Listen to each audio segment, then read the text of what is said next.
বিনামূল্যে বই বিতরণের অসম্ভব কাজকে সম্ভব করেছে আওয়ামী লীগ। বৃত্তি প্রদান অনুষ্ঠানে প্রধানমন্ত্রী। শিক্ষার উন্নয়নে গবেষণায় গুরুত্ব দিচ্ছে সরকার। 2 দিন বন্ধ থাকার পর সিলেট সুনামগঞ্জে আবারও বৃষ্টি। দীর্ঘস্থায়ী হলে পানি বাড়ার আশঙ্কা। পাহাড়ি ঢলের আতঙ্কে আশ্রয় কেন্দ্র থেকে বাড়ি ফেরা মানুষ। 65 দিনে নিষেধাজ্ঞায় কর্মহীন পটুয়াখালীর লক্ষাধিক জেলে। পাননি সরকারি সহায়তার চালও। টাকার বিনিময়ে তালিকা করার অভিযোগ। ভোলায় ঘাট থেকে সাগরে যাচ্ছে মাছ ধরার নৌকা। এবং আবারও দায়িত্বজ্ঞানহীন আচরণ ক্রিকেটারদের। আফগানদের বিপক্ষে স্বপ্ন বাঁচিয়ে রাখার ম্যাচ নিয়েও গাছাড়া ভাব। শান্ত লিটন সহ অনুশীলন করেননি অধিকাংশ ক্রিকেটার।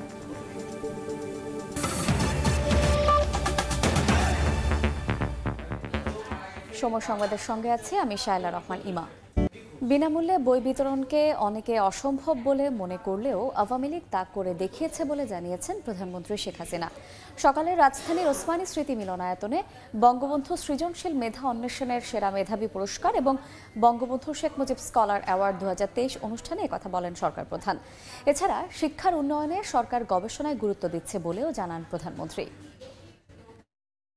2010 সাল থেকে বছরে আমরা বিনা পয়সায় বই দেওয়া শুরু করেছি। অনেকেই সে সময় ভেবেছে এটা কি করে সম্ভব, কিন্তু আমরা সেই অসম্ভবকে সম্ভব করেছি। সেই 2010 থেকে 2024 এ পর্যন্ত 464,74,29,883 কপি পাঠ্যপুস্তক বিনামূল্যে আমরা বিতরণ করেছি। গবেষণায় আমাদের কোনো বরাদ্দ ছিল না, অর্থাৎ 75-এর পর থেকে যারা ক্ষমতা এসেছিল তারা কখনো বরাদ্দ দেয়নি। আমরা প্রথম বাজেট আমরা দিয়েছিলাম খুব অল্প সময়ের মধ্যে। তখনই আমরা বাজেটে টাকা দিয়ে দিই গবেষণার উপর। পরবর্তীতে যখন আমরা পূর্ণাঙ্গ বাজেট দিই সেখানে 100 কোটি টাকা থোক বরাদ্দ দিয়েছিলাম। সেটা ছিল আমাদের কম্পিউটার অর্থাৎ প্রযুক্তি শিক্ষা এবং গবেষণা। এটার যাতে প্রসার ঘটে সেদিকে লক্ষ্য করে আলাদাভাবে আমরা সেই বাজেট দিয়ে আমরা কাজ শুরু করি। রাজধানীর ধানমন্ডি 32 নম্বরে বঙ্গবন্ধু শেখ মুজিবুর রহমানের প্রতিকৃতিতে শ্রদ্ধা জানিয়েছেন নবনিযুক্ত সেনাপ্রধান জেনারেল ওয়াকারুজ্জামান। শ্রদ্ধা নিবেদন শেষে সেনাপ্রধান জাতির পিতা ও তার পরিবারের সদস্য সহ 1975 সালের 15 আগস্ট নিহত সবার রুহের মাগফিরাত কামনা করেন। পরে পরিদর্শন করেন বঙ্গবন্ধু স্মৃতি জাদুঘর। এ সময় সেনা সদরের ঊর্ধ্বতন কর্মকর্তারা উপস্থিত ছিলেন। এর আগে শিখা অনির্বাণে পুষ্পস্তবক অর্পণ করেন জেনারেল ওয়াকারুজ্জামান। এরপর সেনাকুঞ্জে যান তিনি। এ সময় তাকে গার্ড অব অনার দেয় সেনাবাহিনীর একটি চৌকস দল।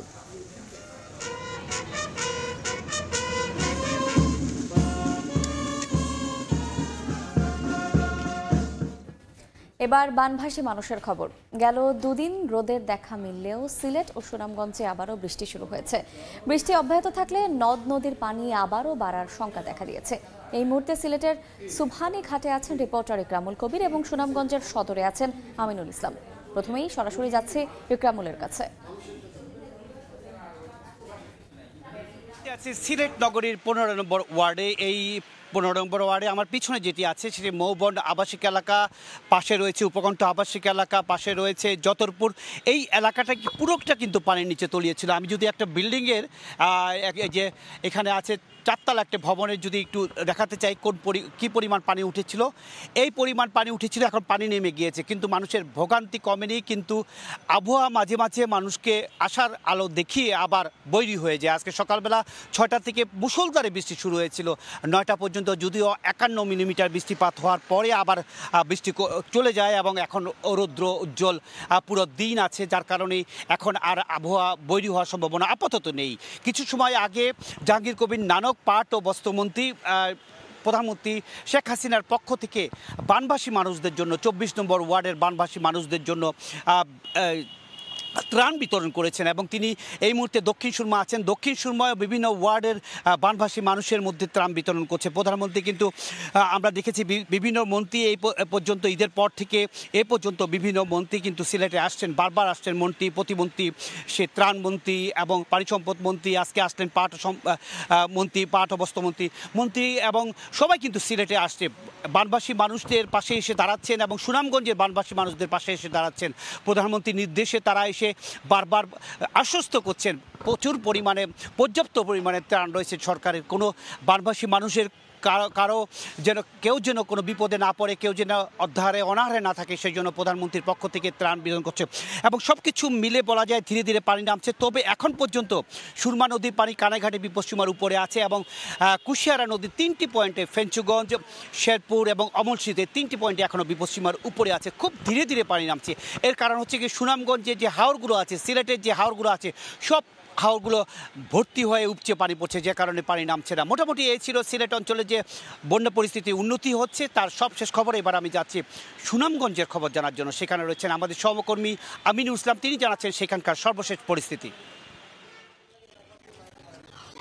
আমরা এই মুহূর্তে রয়েছি সুনামগঞ্জের একটি আশ্রয় কেন্দ্রে, এবং আশ্রয় কেন্দ্রের যে মানুষগুলো এখনো বাড়ি ফিরতে পারেনি, যাদের বাড়িতে এখনো পানি রয়েছে, তারা কিন্তু আশ্রয় কেন্দ্রে মানবত জীবনযাপন করছেন। কেননা এখানে সাধারণ মানুষ যারা রয়েছে, আমরা যদি একটু দেখাই, তারা কিন্তু সেভাবে আসলে খাবার দাবার পাচ্ছে না। নানা ধরনের অভিযোগ তো আছেই, পাশাপাশি বাড়ি থেকে পানি নামার কারণে তারা ফিরতে পারছেন না।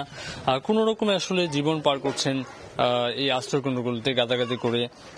5 থেকে 7টি পরিবার একটি কক্ষে কোনো রকমের সময় পার করছেন।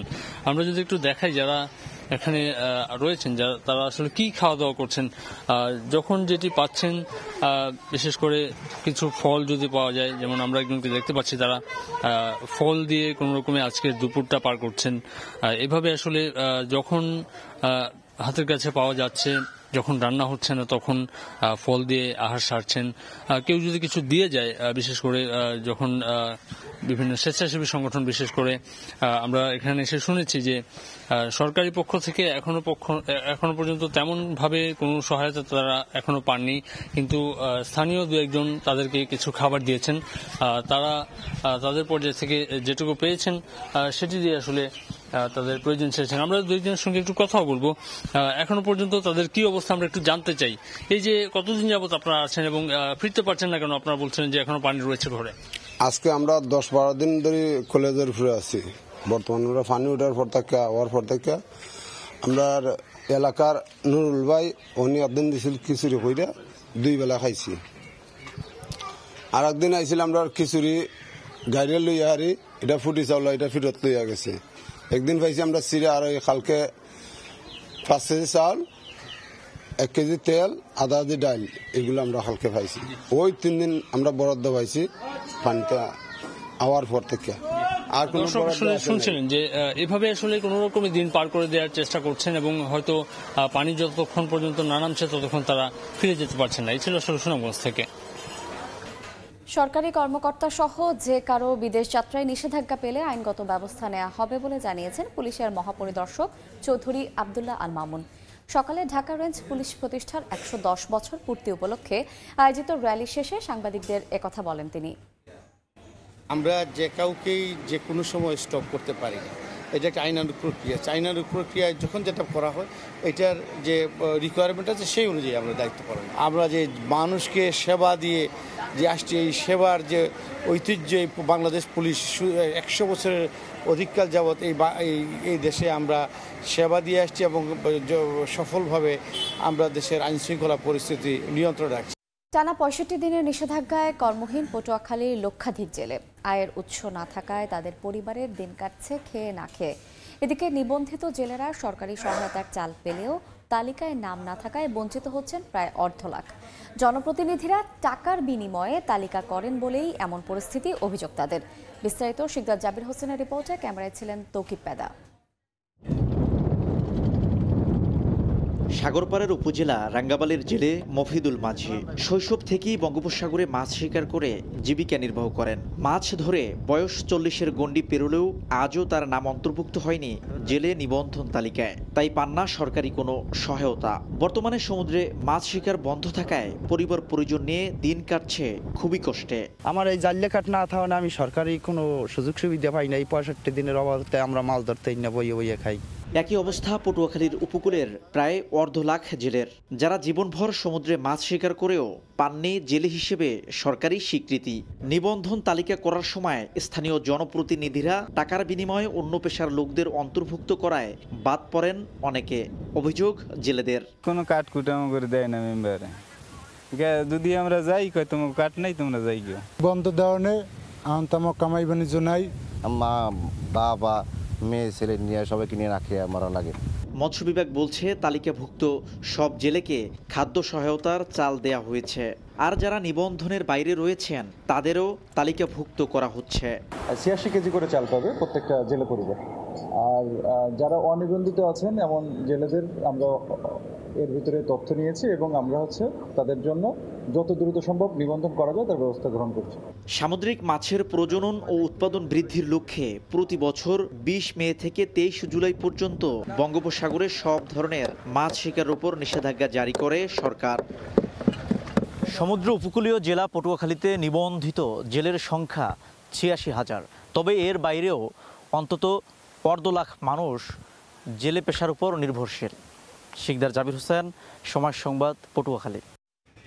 এদিকে নিষেধাজ্ঞা উপেক্ষা করে ভোলার বিভিন্ন ঘাট থেকে সাগরে যাচ্ছে মাছ ধরার নৌকা। ট্রলারগুলোর মাছ প্রকাশ্যে বিক্রিও হচ্ছে বিভিন্ন আড়তে, অথচ সংশ্লিষ্ট বিভাগগুলোর কোনো তৎপরতা নেই বলে অভিযোগ এলাকাবাসীর। তবে পেটের দায়ে সাগরে জাল ফেলার কথা জানান জেলেরা, আর ব্যবস্থা নেয়ার গতানুগতিক আশ্বাস মৎস্য বিভাগের। উৎপল দেবনাথের ছবিতে নাসিরউদ্দিন লিটনের রিপোর্ট।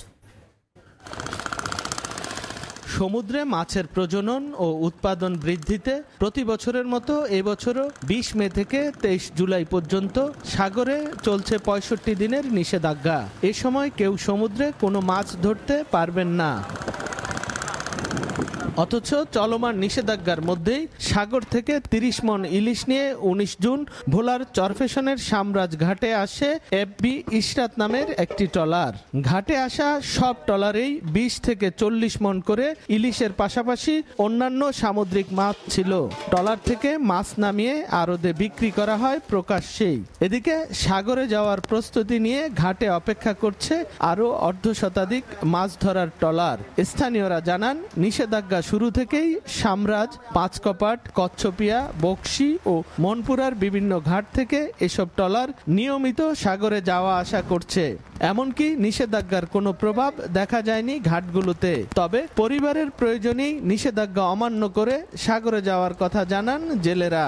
5 লাখ টাকা মতো খরচ গেছে, 10 লাখ টাকার মাছ হইবার। তারা দিক হয়েছে মোটামুটি আমার বাজার খরচ হয়েছে, এই মানে সাগর সিঙ্গেলে বাজার চলে, এই জন্য আমরা চলে আসছি। কাজে বাচ্চা আছে, আর আমি তো অনেক কর্ম, এই ছাড়া কোনো কিছু নাই, এটাই কর্ম। হালকা ধাক্কা ধাক্কা যে বাতাস আছে এগুলির মধ্যে আমরা টিকতে পারে না। আপনি কিছুক্ষণ পর জোয়ারের যখন ভাড়া আসবো তখন এই নদীর মধ্যে মেঘনাতে দেখবেন যে ব্যাপক ঢেউ, এগুলো ওখানে জাল ফেলা টানার মতো আমার সুযোগ এখন নাই। সরকারি নির্দেশনা অমান্য করা হলেও তেমন তৎপরতা নেই সংশ্লিষ্ট বিভাগগুলোর। এ নিয়ে ব্যবস্থা নেয়ার গতানুগতিক আশ্বাস মৎস্য বিভাগের। আমাদের সামুদ্রিক মৎস্য আইনে 2020 অনুযায়ী যে কার্যকরী পদক্ষেপ যেটা, এটা আমরা তাদের বিরুদ্ধে নেব যদি কেউ লুকিয়ে যায়। ইতিমধ্যে আমরা কোস্টগার্ডের সাথে কথা বলেছি, আমাদের জেলা প্রশাসন এবং পুলিশ বিভাগও সোচ্চার রয়েছে, আমরা তাদেরকে আটক করব। মৎস্য বিভাগের তথ্য মতে ভোলার 63,954 জেলেকে নিষেধাজ্ঞাকালে 65 দিনের জন্য 86 কেজি করে খাদ্য সহায়তা দেয়া হবে। এরই মধ্যে প্রথম কিস্তির 56 কেজি করে চাল বিতরণ করা হয়েছে। নাসিরউদ্দিন লিটন, সময় সংবাদ, ভোলা। যাত্রীর চাহিদা বিবেচনায় চট্টগ্রাম কক্সবাজার রেলপথে স্পেশাল ট্রেনটি আরও 1 মাস সময় বাড়িয়ে 24 জুলাই পর্যন্ত চলাচলের সিদ্ধান্ত নেওয়া হয়েছে। বিস্তারিত জানাতে কক্সবাজার আইকনিক স্টেশনে আছেন রিপোর্টার সুজাউদ্দিন রুবেল। সরাসরি যাচ্ছি তার কাছে। কক্সবাজার চট্টগ্রাম রুটের যারা ট্রেনের যাত্রী রয়েছেন তাদেরকে আবারও সুখবর দিয়েছে বাংলাদেশ রেলওয়ে, যেটি ঈদুল আজহা উপলক্ষে 12 জুন থেকে শুরু করে 24 জুন যে ট্রেনটি, বিশেষ ট্রেনটি চলাচল করছিল, সেটি আজকে বন্ধ হয়ে যাওয়ার কথা ছিল। কিন্তু যাত্রীদের চাহিদা বিবেচনা করে বাংলাদেশ রেলওয়ে কর্তৃপক্ষ যেটি বলছে, আগামী 24 জুলাই পর্যন্ত এটি ট্রেন চলাচলটি বর্ধিত করা হয়েছে। আমরা আসলে সকাল থেকে এখানে অপেক্ষা করছি। আমরা দেখেছি যেটি সকাল 7টায় চট্টগ্রাম থেকে যে ট্রেনটি ছেড়ে এসেছে স্পেশাল ট্রেন, সেই ট্রেনটি যখন 10টার দিকে কক্সবাজার আইকনিক স্টেশনে পৌঁছায়, তখন আমরা ট্রেনটিতে আগে যেখানে 11টি বগি ছিল সেই ট্রেনে আরও 5টি বগি যোগ করে মোট 16টি বগি নিয়ে কক্সবাজারে এসে পৌঁছায়।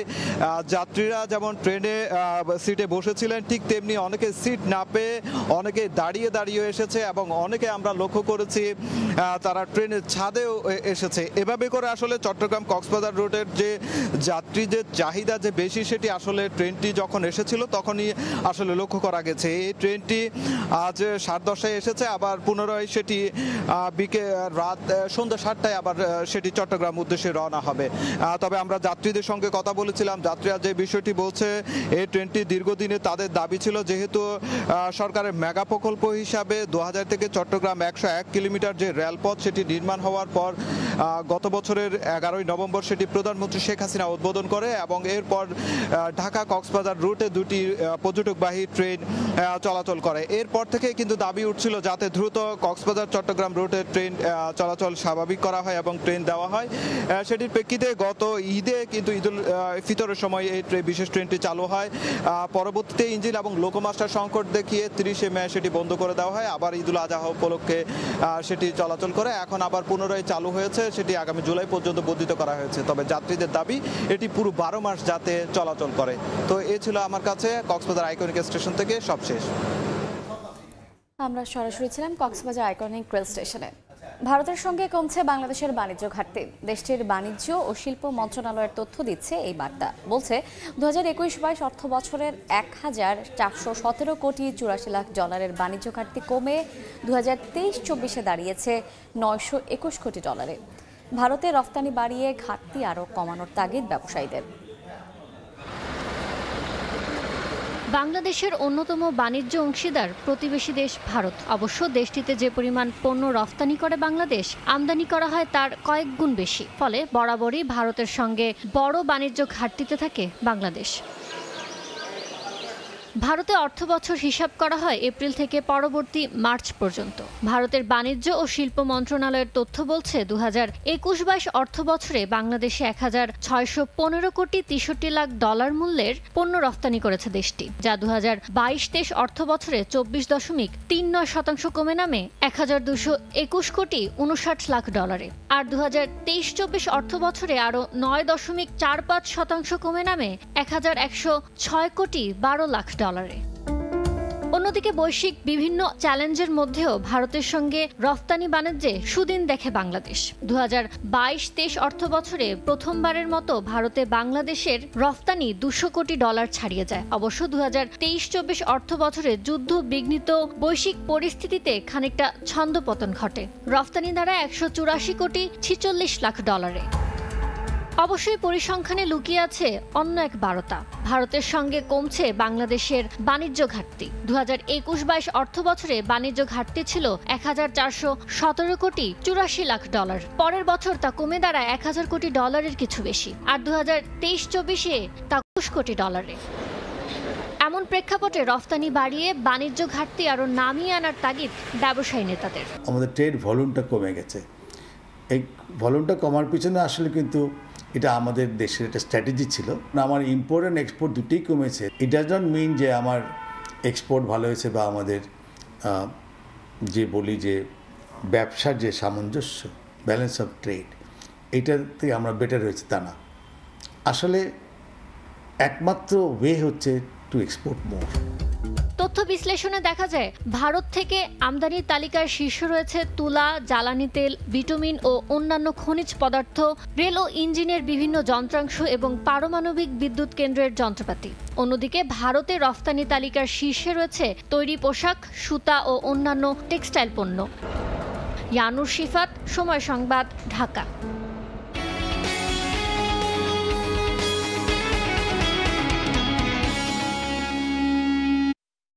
বাংলাদেশি মালিকানাধীন সমুদ্রগামী জাহাজের বাণিজ্য এখন $1 বিলিয়ন অতিক্রম করে যাচ্ছে। আইন অনুযায়ী দেশীয় ব্যাংকের মাধ্যমে লেনদেন হওয়ায় বছরে যেমন 20,000 কোটি টাকার বেশি সাশ্রয় হচ্ছে, তেমনি 70% নাবিক বাংলাদেশি হওয়ার বাধ্যবাধকতা ধাক্কায় বাড়ছে কর্মসংস্থানের সুযোগও। তবে দক্ষ নাবিক গড়ে তুলতে উন্নত প্রশিক্ষণের কোনো বিকল্প দেখছেন না ব্যবসায়ীরা। সাখাওয়াত টিপুর ক্যামেরায় বিস্তারিত জানাচ্ছেন কমল দে। স্বাধীনতার পর রাষ্ট্রায়ত্ত প্রতিষ্ঠান বাংলাদেশ শিপিং কর্পোরেশনের মালিকানায় এমবি বাংলার দূত নামের জাহাজ দিয়ে শুরু হয়েছিল বাংলাদেশের সমুদ্র পরিবহন বাণিজ্যের 51 বছর পর এসে বাংলাদেশে এখন 101টি সমুদ্রগামী জাহাজের মালিক। আর বেসরকারি মালিকানায় অ্যাটলাস শিপিং 1978 সালে এমবি আল সালমা নামের জাহাজ দিয়ে সমুদ্র পরিবহন বাণিজ্য শুরু করে। বেসরকারি খাতে জাহাজের সংখ্যা এখন 94টি। এর মধ্যে 2019 সালের পর বাংলাদেশের শিল্প গ্রুপগুলো অন্তত 80টি জাহাজ কিনেছে। $6 বিলিয়ন এখন আমাদের ইনকাম হচ্ছে। আমরা যদি সেটাকে 10 বিলিয়নে নিয়ে যেতে পারি, আমাদের শিপিং সেক্টরে যে পরিমাণের আউটফ্লো ডলারের ঠিক সমপরিমাণের ইনফ্লো আমরা অর্জন করতে পেরে যাব। তার মানে আমরা নেট ব্যালেন্সে চলে এসেছি। জাহাজের ক্ষেত্রে আমাদের আর কোনো রকম ফরেন কারেন্সি খরচ হবে না। আগে প্রতি বছর শুধুমাত্র পণ্য আনা নেওয়ার কাজে জাহাজ ভাড়া হিসেবে লাখ লাখ ডলার চলে যেত বিদেশি জাহাজ মালিকদের কাছে। এখন দেশি জাহাজের সংখ্যা বাড়ায় এক্ষেত্রে বছরে সাশ্রয় হচ্ছে 20,000 কোটি টাকার বেশি। একটা জাহাজের সাথে বিভিন্ন ধরনের ক্লাস্টার জড়িত, তো যত বেশি জাহাজের মালিকানা হবে তত সমস্ত লাইনে আসলে আমাদের আস্তে আস্তে সক্ষমতা, দক্ষতা এবং আমাদের বৈদেশিক মুদ্রা অর্জনের সুযোগ বৃদ্ধিপ্রাপ্ত হবে। বাংলাদেশি মালিকানাধীন অধিকাংশ জাহাজেই বর্তমানে বাংলাদেশি নাবিক এবং অন্যান্য ক্রুরা কাজের সুযোগ পাওয়ায় এক্ষেত্রে ব্যাপক কর্মসংস্থানের সৃষ্টি হয়েছে। প্রতিটি জাহাজে ন্যূনতম 70% জনবল রাখার নির্দেশনা দিয়ে প্রজ্ঞাপন জারি করেছে জাতীয় রাজস্ব বোর্ড। এই অবস্থায় প্রতিটি জাহাজে এক এক যাত্রায় সর্বনিম্ন 22 জন থেকে শুরু করে সর্বোচ্চ 45 জন পর্যন্ত বাংলাদেশি নাবিক কাজ করার সুযোগ পাচ্ছেন। তবে এই চাহিদা ক্রমশ বাড়তে থাকায় প্রয়োজন হয়ে পড়েছে দক্ষ নাবিক তৈরির প্রশিক্ষণ কেন্দ্রের। এটার জন্য অনেক বেশি ট্রেনিং সেন্টার দরকার, অনেক বেশি ট্রেনিং প্রোগ্রাম দরকার, মোটিভেট যারা আমরা বহির্বিশ্বের সাথে তাল মিলিয়ে আমরা চলতে পারি। আমাদের জাহাজ যখন বৃদ্ধি হবে, আমাদের নাবিক, অফিসার, ইঞ্জিনিয়ার সবার চাকরি হবে। বাংলাদেশি মালিকানাধীন জাহাজের মধ্যে সিমেন্ট ক্লিংকার, কয়লা, স্ক্র্যাপ লোহা, খাদ্যপণ্য বহনকারী বাল্ক জাহাজের সংখ্যা তুলনামূলক বেশি, যার সংখ্যা বর্তমানে 78টি। এছাড়া কন্টেনারবাহী জাহাজ রয়েছে 8টি। বাকি জাহাজগুলোর মধ্যে 7টি ওয়েল ট্যাঙ্কার, 5টি কেমিক্যাল ট্যাঙ্কার এবং 3টি এলপিজি বহনকারী জাহাজ। বাংলাদেশের সমুদ্র পরিবহন বাণিজ্য এখন লাখ কিংবা কোটি টাকা নয়, মিলিয়ন ছাড়িয়ে এখন $1 বিলিয়ন পৌঁছেছে এই সমুদ্র পরিবহন বাণিজ্য। আর এখন 100তম জাহাজের মালিক বাংলাদেশের শিল্প প্রতিষ্ঠানগুলো। পৃথিবীর বিভিন্ন বন্দরে ফিরছে বাংলাদেশি এসব পতাকাবাহী জাহাজ। গভীর সমুদ্র থেকে কমল দে, সময় সংবাদ। দেখছেন সময় সংবাদ। খেলার খবর। সুপার 8-এ নিজেদের শেষ ম্যাচে আফগানিস্তানের মুখোমুখি হবে বাংলাদেশ। এই ম্যাচ জিতলেই আফগানরা চলে যাবে সেমিতে। জয় পেলে বাংলাদেশেরও সুযোগ আছে সেরা 4-এ যাওয়ার, যদিও সেটা নির্ভর করছে অনেক যদি কিন্তু আর হিসেবের সমীকরণের উপর। আফগানদের বিপক্ষে টি-20তে সাম্প্রতিক অভিজ্ঞতা কিছুটা আশাবাদী করছে টাইগার টিম ম্যানেজমেন্টকে। অন্যদিকে ইতিহাস ডাকছে আফগানদের। বাংলাদেশের বিপক্ষে জয় তাদের নিয়ে যাবে সেমিফাইনালে। ম্যাচ শুরু হবে বাংলাদেশ সময় ভোর 6:30টায়। ওয়েস্ট ইন্ডিজ থেকে সাজিদ মুস্তাহিদের রিপোর্ট। সুপার 8-এ উঠেই আত্মতুষ্টিতে ছিল পুরো দল, যার ফল মিলেছে শেষ 2 ম্যাচে। ভারত অস্ট্রেলিয়ার কাছে বড় ব্যবধানে হার। নিশ্চিতভাবেই বলা যায় আফগানিস্তানের মুখোমুখি হওয়ার আগে ব্যাকফুটে বাংলাদেশ। শুধু হারই না, প্রশ্ন উঠেছে দলের টি-20 মানসিকতা নিয়েও। অবশ্য এরপরও সেই উপলব্ধি দলের ক্রিকেটারদের কতটা হয়েছে সেটা বড় একটা প্রশ্ন। আফগান ম্যাচের আগে অনুশীলনে দলের মাত্র 5 ক্রিকেটার। আর্নেসভিলের উইকেট সম্পর্কে ভালো ধারণা থাকায় আফগানিস্তানের বিপক্ষে গেম প্ল্যানেও আসছে পরিবর্তন। Compete, we know that. We've had success against Afghanistan. We've played a lot of series against them. We have an advantage in that we've played 2 games of cricket at that ground already. আফগানিস্তানের সামনে ইতিহাসের হাতছানি। অস্ট্রেলিয়াকে হারানোর পর তাদের আত্মবিশ্বাসও আকাশ ছুঁয়েছে। দুর্দান্ত ছন্দে আছেন 2 ওপেনার গুরবাজ ও ইব্রাহিম জাদরান। বাংলাদেশের ব্যাটিং লাইনকে চ্যালেঞ্জ জানাতে প্রস্তুত আসরের সেরা উইকেট শিকারী ফজল হক Faruqui. So many things are thrown and so many results can go against you or for you. So we've just got to focus on our match against Bangladesh. Saint ভিনসেন্টের আর্নসভিলে group পর্বে 2 জয় সুখস্মৃতি আছে বাংলাদেশের। পয়াভেনুতে শেষটাও জয় দিয়ে করতে চাইবে নাজমুল শান্তরা। আফগানিস্তানের কাছে অস্ট্রেলিয়ার হারে সুপার 8-এ গ্রুপ 1 থেকে সেমিফাইনালে যাওয়ার সমীকরণটা জমে উঠেছে, যার কারণে বাড়তি গুরুত্ব পাচ্ছে বাংলাদেশ আফগানিস্তান ম্যাচটা।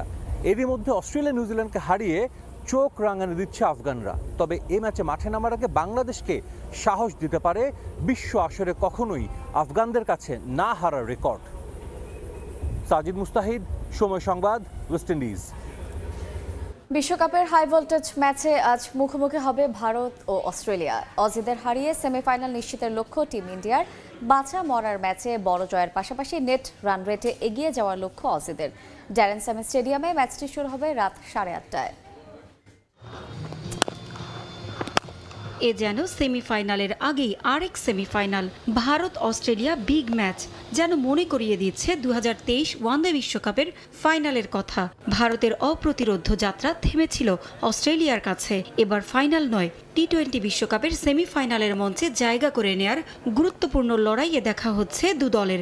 সেমিফাইনালের টিকিট নিশ্চিত করতে জয় প্রয়োজন দু দলেরই, তাই মিলছে হাড্ডাহাড্ডি লড়াইয়ের আভাস। অস্ট্রেলিয়াকে হারিয়ে আফগানিস্তানের অবিস্মরণীয় জয়ে ওলটপালট গ্রুপ 1-এর পয়েন্ট টেবিল।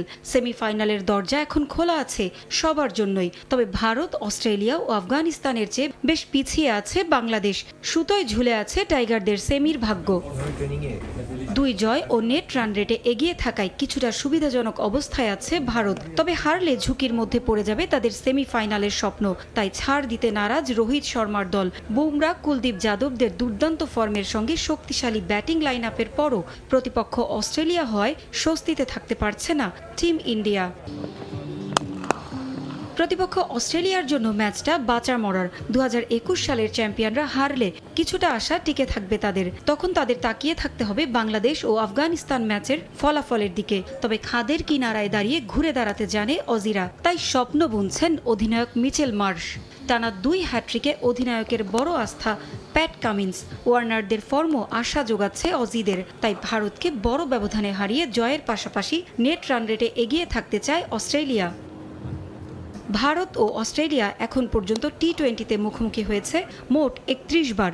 এর মধ্যে 19টি জয়ে এগিয়ে আছে টিম ইন্ডিয়া। প্রতিপক্ষ অস্ট্রেলিয়ার জয় 11 ম্যাচে। পারভিন আক্তার, সময় সংবাদ। এই পর্যায়ে শীর্ষ সংবাদগুলো জানিয়ে দিচ্ছে আরেকবার। বিনামূল্যে বই বিতরণের অসম্ভব কাজকে সম্ভব করেছে আওয়ামী লীগ। বৃত্তি প্রদান অনুষ্ঠানে প্রধানমন্ত্রী। শিক্ষার উন্নয়নে গবেষণায় গুরুত্ব দিচ্ছে সরকার। 2 দিন বন্ধ থাকার পর সিলেট সুনামগঞ্জে আবারও বৃষ্টি। দীর্ঘস্থায়ী হলে পানি বাড়ার আশঙ্কা। পাহাড়ি ঢলের আতঙ্কে আশ্রয় কেন্দ্র থেকে বাড়ি ফেরা মানুষ। এবং আবারও দায়িত্বজ্ঞানহীন আচরণ ক্রিকেটারদের। আফগানদের বিপক্ষে স্বপ্ন বাঁচিয়ে রাখার ম্যাচ নিয়েও গাছাড়া ভাব। শান্ত লিটন সহ অনুশীলন করেননি অধিকাংশ ক্রিকেটার।